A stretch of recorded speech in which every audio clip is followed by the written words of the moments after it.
Guys, मैं एक new YouTuber हूँ और मुझे आपके सपोर्ट की बहुत ज़्यादा ज़रूरत है। आप मेरे वीडियो को देखते हैं पर उसे लाइक नहीं करते। आपका एक लाइक मेरे लिए सोने से भी ज़्यादा इम्पोर्टेंट है। आपका एक लाइक मुझे ये बताता है कि मैं अच्छी तरह से आपके सामने वीडियो को प्रस्तुत कर सकूं। ये मुझे मोटिव देता है कि मुझे अच्छी नॉलेज को अच्छे ढंग से आपके सामने प्रस्तुत करना है। सो गाइज, आप प्लीज मेरे वीडियो को लाइक जरूर कीजिए। अगर कोई कमेंट है, अगर मेरे में कुछ कमी है, कोई वीडियो में कुछ भी तरह की आपत्तिजनक बातें हैं या फिर मेरे अंदाज में या मेरी किसी चीज में अगर कोई चीज की कमी है तो आप प्लीज मुझे कमेंट कीजिए। इस कमेंट का मुझे बहुत जरूरी है और बहुत बेसब्री से इंतजार रहेगा। इसका जवाब महज 5 मिनट के अंदर में आपको मिलेगा। तो guys, keep watching and like my videos also. Hello students and welcome to the RV classes 30। मैं श्वेता मैम आपके सामने एक नए सब्जेक्ट और एक नए चैप्टर के साथ आई हूँ जिसका नाम है हमारी बदलती पृथ्वी। ये क्लास 6 एनसीईआरटी बुक ज्योग्राफी से लिया गया चैप्टर का नाम है। अब इसमें हम क्या क्या पढ़ेंगे? सबसे पहले इसमें हम पढ़ेंगे पृथ्वी की गतियों के बारे में।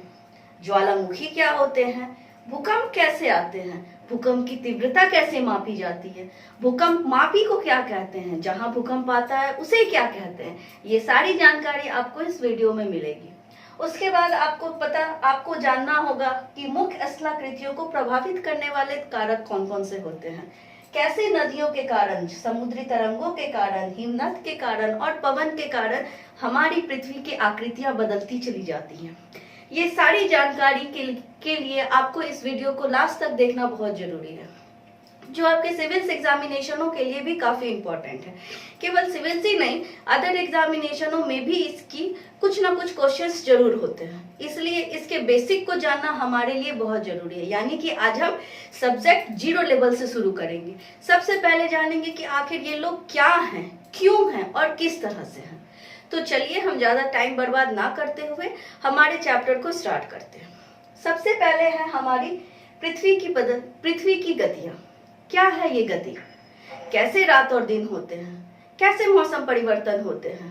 तो इन पृथ्वी की गतियों के कारण ही रात दिन होते हैं और मौसम परिवर्तन होते हैं। पृथ्वी हर दिन, हर समय, हर क्षण 2 गति करते रहती है। पहली तो वो एक अपनी धुरी पर, अक्ष पर घूम रही है जिसको हम लोग रोटेशन कहते हैं, और दूसरी रोटेशन करते करते रेवोल्यूशन करती है जिसके कारण मौसम परिवर्तन होते हैं। जैसे कि अब सर्दी खत्म होकर कुछ दिन में गर्मी आएगी, बारिश होगी, फिर सर्दी आएगी। तो ये जो रोटेशन होता है, ये जो रेवोल्यूशन, इसको हम लोग रेवोल्यूशन कहते हैं, जिसके कारण हमारा मौसम जो होता है वो परिवर्तित होता है, और रोटेशन होता है जिसके कारण हमारा रात और दिन होता है। अब इन दोनों गतियों के कारण पृथ्वी पे बल लगता है, यानी कि फोर्स लगता है। ये फोर्स 2 तरीकों से लगते हैं। कौन कौन से तरीके होते हैं?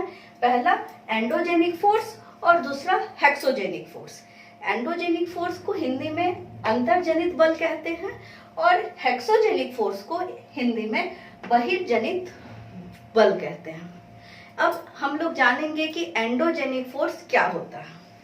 एंडोजेनिक फोर्स जो पृथ्वी के अंदर बल लगता है, पृथ्वी के अंदर फोर्स लगता है, जो पृथ्वी की आकृति को, बनावटियों को परिवर्तित करता है, प्रभावित करता है, उसे हम लोग एंडोजेनिक फोर्स यानी कि अंतर्जनित बल कहते हैं। जैसे कि भूकंप, ज्वालामुखी, भूस्खलन, ये सारी चीजें जो होती हैं पृथ्वी के अंदरी बल से, अंदर के बल जो मैग्मा, मैंने आपको सबसे प्रीवियस क्लास में अपने बताया था मैग्मा के बारे में, मेंटल के बारे में, भूपरपट्टी के बारे में, स्थल मंडल के बारे में।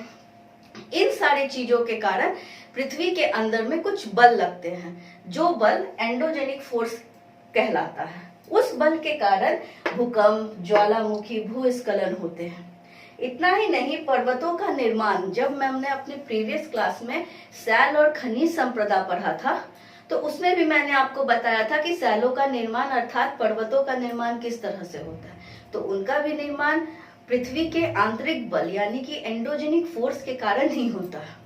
तो ये भी पर्वत का निर्माणिक बल जो होता है, ये भी पृथ्वी के स्थलाकृति को परिवर्तित करने में, प्रभावित करने में योगदान देता है। अब इसके बाद हम चलेंगे हेक्सोजेनिक फोर्स के बारे में। हेक्सोजेनिक फोर्स क्या होता है? जो बाहर से पृथ्वी को प्रभावित करता है।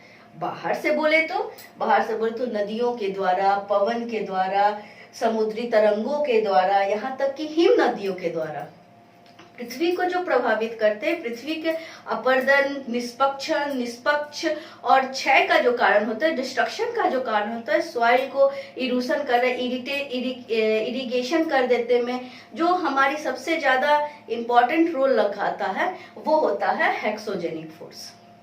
यानी कि एंडोजेनिक फोर्स और हेक्सोजेनिक फोर्स पृथ्वी के बदलते स्वरूप के लिए, पृथ्वी के बदलते आकृतियों के लिए काफी महत्वपूर्ण बल होते हैं, महत्वपूर्ण फोर्स होते हैं, जिसके कारण हर समय नए नए चट्टानों का जन्म होते रहता है। तो नए नए चट्टानों, कोई चट्टानें खत्म होती रहती हैं। अपक्षय, अपरदन सब इसी के द्वारा होता है। तो चलिए इसके बारे में विस्तृत रूप से और हम जानकारी देते हैं। अब आता है हमारा ज्वालामुखी। ज्वालामुखी क्या होता है? मैंने आपको बताया था कि पृथ्वी का मेंटल भाग, जहां पर तरल अवस्था में जो खनिज पदार्थ होते हैं, जो भी खनिज तत्व होते हैं, ये तरल अवस्था में यहाँ पर घूमते रहते हैं, यानी द्रव की अवस्था में यहाँ पर घूमते रहते हैं।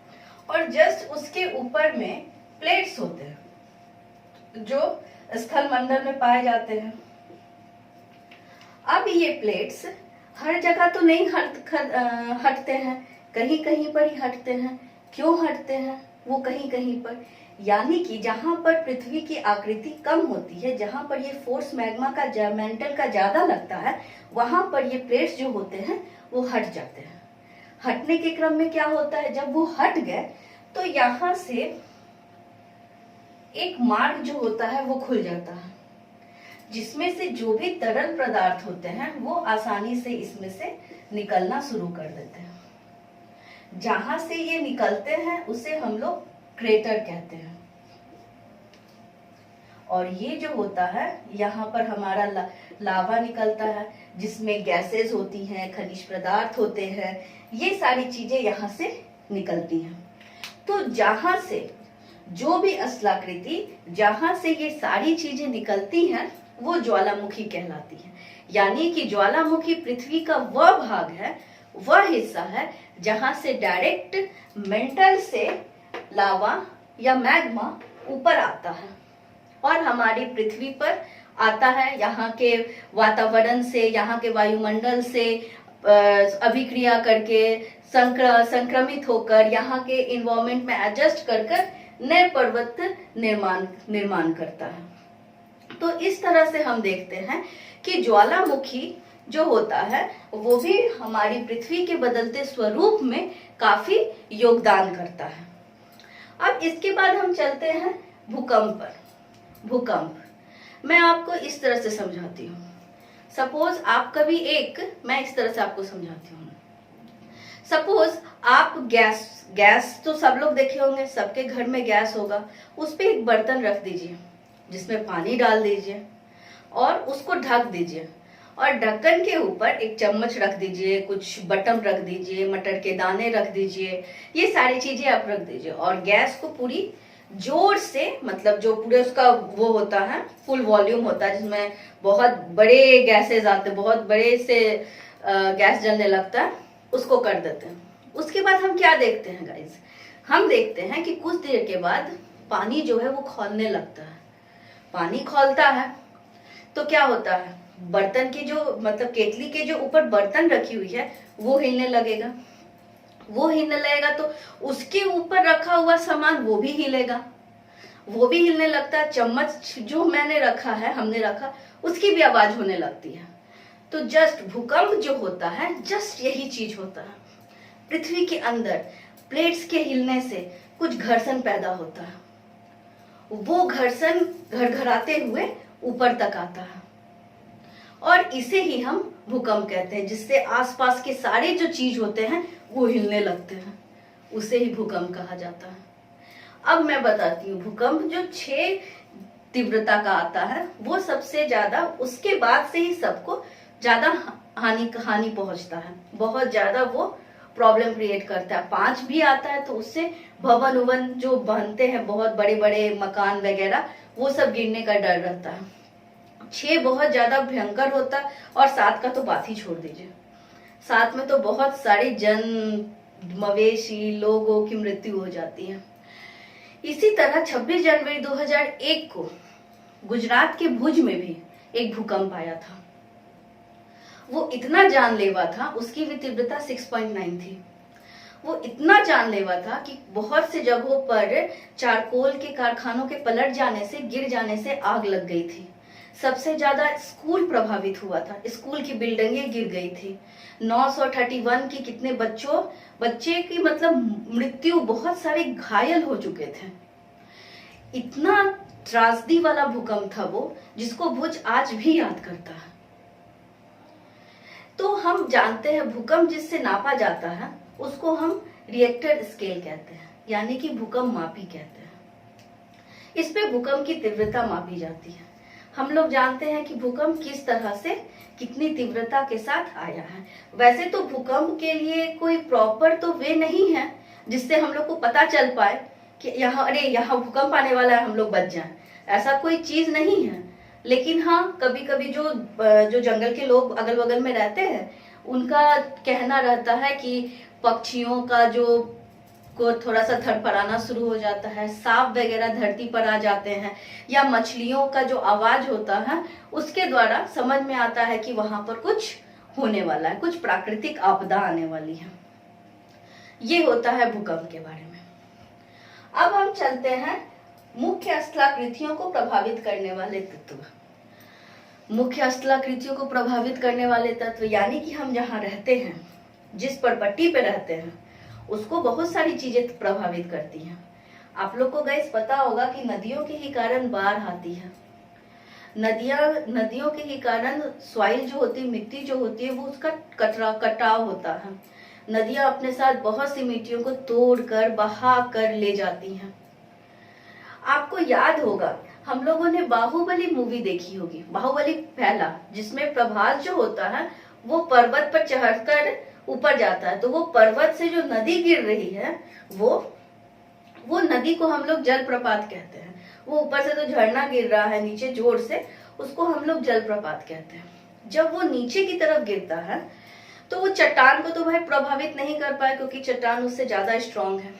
लेकिन जैसे ही जब वो नीचे आया तो क्या हम देखते हैं, अगल बगल की जो भी मिट्टी उट्टी है, जो उसके अकॉर्डिंगली कमजोर है, उसको तोड़ कर, मरोड़ कर, आड़ी तिरछी लाइन बनाकर वो जाता है। यानी कि वो जब चलती है तो ये सांप जैसी आकृति बना देती है। इसको विषर्प आकृति कहा जाता है। हिंदी में इसे क्या कहते हैं? विषर्प आकृति। और इस आकृति के कारण जो कभी कभी यहाँ पर जो होती है ना, नदियां एक दूसरे को प्रेशर देना शुरू कर देती है। मतलब कि वहां पे जो मिट्टी होती है उसको प्रेशर देना शुरू कर देती है। मतलब कि वहां से ही वो काट काट के मिट्टियों को अपने साथ बहा कर ले जाती है। इसी क्रम में कहीं कहीं बहुत कम मिट्टी होती है जो बहुत कमजोर होती है, तो क्या होती है, वो गिर जाती है, वो पूरी तरह से गिर जाती है। तो पानी क्या होती है, स्थल पर चला जाता है और वो एक घेरे में बन जाता है, जिससे हम लोग झील का निर्माण कहते हैं। उसी तरह से झील का निर्माण होता है। इस तरह से आगे मिट्टी ले जाकर आगे ले जाती है, डेल्टा का निर्माण करती है, जो बहुत ज्यादा उपजाऊ होता है। तो इस तरह से हम देखें, नदियों के कार्य से भी स्थलाकृतियों का निर्माण हुआ। हर दिन अगर हम लोग विश्व के बारे में देखें, विश्व के सैटेलाइट को अगर ऑब्जर्व करें, तो हम लोग को खुद बताता है सैटेलाइट कि अरे कल तो यहाँ कुछ था ही नहीं। और दूसरी बात हम लोग देखते हैं तो अरे यहाँ पर एक छोटा सा डेल्टा बन गया है। कहाँ से बनता है वो डेल्टा? नदियों अपने साथ मिट्टी को बहा कर, तोड़ के, कटाव कर कर अपने साथ लेकर आ जाती है, एक जगह बैठा देती है और बस उसका काम खत्म।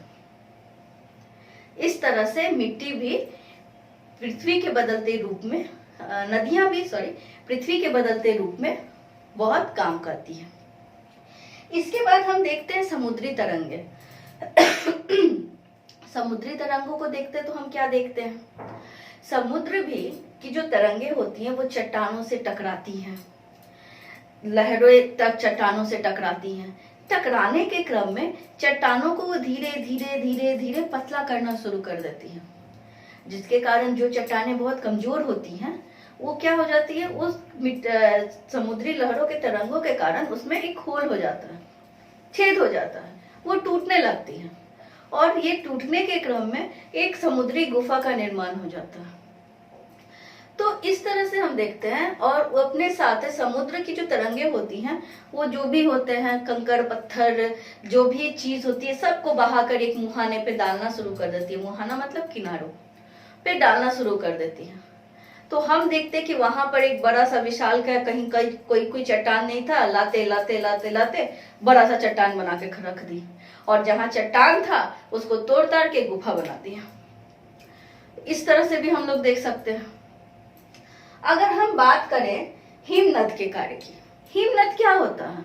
हिमानी, हिम बर्फ, एक तरह की बर्फ की नदी कहलाती है ये, और ये भी पहाड़ों से चट्टानों से गिरती हैं और नीचे जमीन पर आती हैं, भूमि को दबाती हैं और फिर जब वो पिघलती हैं तो सुंदर सी आकृति ले लेती हैं। देखो भाई, अब सुंदर सी आकृति लेकर उसको डल झील का नाम दे दिया जाता है। वो कैसे बनी है? वो हिमनदों से ही बनी हुई है। तो इस तरह से हम देखते हैं कि बहुत सी आकृतियां जो होती हैं वो पृथ्वी पर कंटिन्यू पर बनते रहती हैं, बनती हैं, बिगड़ती हैं, फिर बिगड़ती हैं, फिर बनती हैं। सुंदर सुंदर अच्छी अच्छी आकृतियां, अच्छे अच्छे जगह बनते रहते हैं। तभी तो भाई हम लोग घूमने के लिए जाते हैं हिल स्टेशन पर, इन्हीं सब के कारण। उसके बाद हम देखते हैं पवन के कार्य। जैसे नदियां एक मिट्टी को दूसरी जगह पर ले जाती हैं, उसी तरह जस्ट पवन भी यही करते हैं, हवाएं भी यही करती हैं। एक जगह के बालू को दूसरी जगह जाकर ले जाना, फिर दूसरी जगह ले जाकर तीसरी जगह ले जाना और बहुत दूर दूर ले जाकर के पटक देना और पटकते पटकते पटकते पटकते कोई बड़े बड़ी आकृति बना देना। रेगिस्तान में हम लोग क्या देखते हैं, वो रेत के बड़े बड़े पहाड़ होते हैं, है ना। इस तरह से ये सारे काम होते हैं और इस तरह से पृथ्वी क्या होती है, बदलती रहती है। पृथ्वी का स्वरूप बदलता रहता है। पृथ्वी अंदर से भी बदल रही है, पृथ्वी बाहर के भी फोर्स से बदल रही है। सोचिए बेचारी पृथ्वी का क्या होगा। दोनों तरफ से बेचारे इस पे बल लगे रहते हैं, अंदर भी बदलते रहते हैं और बाहर से भी धक्का मारते रहती है। इसलिए पृथ्वी जो होती है हमेशा चेंज होते रहती है, बदलते रहती है। तो गाइस, इस चैप्टर में हमने क्या क्या पढ़ा? इस चैप्टर में हमने पढ़ा पृथ्वी की गतियां किस तरह से पृथ्वी को बदलने में प्रभावी भूमिका निभा रही हैं, किस तरह से वो फोर्स लगाती हैं जिसके कारण पृथ्वी के अंदर में भी बदलाव आ रहा है और अंदर वाले फोर्स के कारण बाहर में भी बदलाव आ रहा है और बाहर वाले फोर्स के कारण तो बाहर बदलाव आ ही रहा है।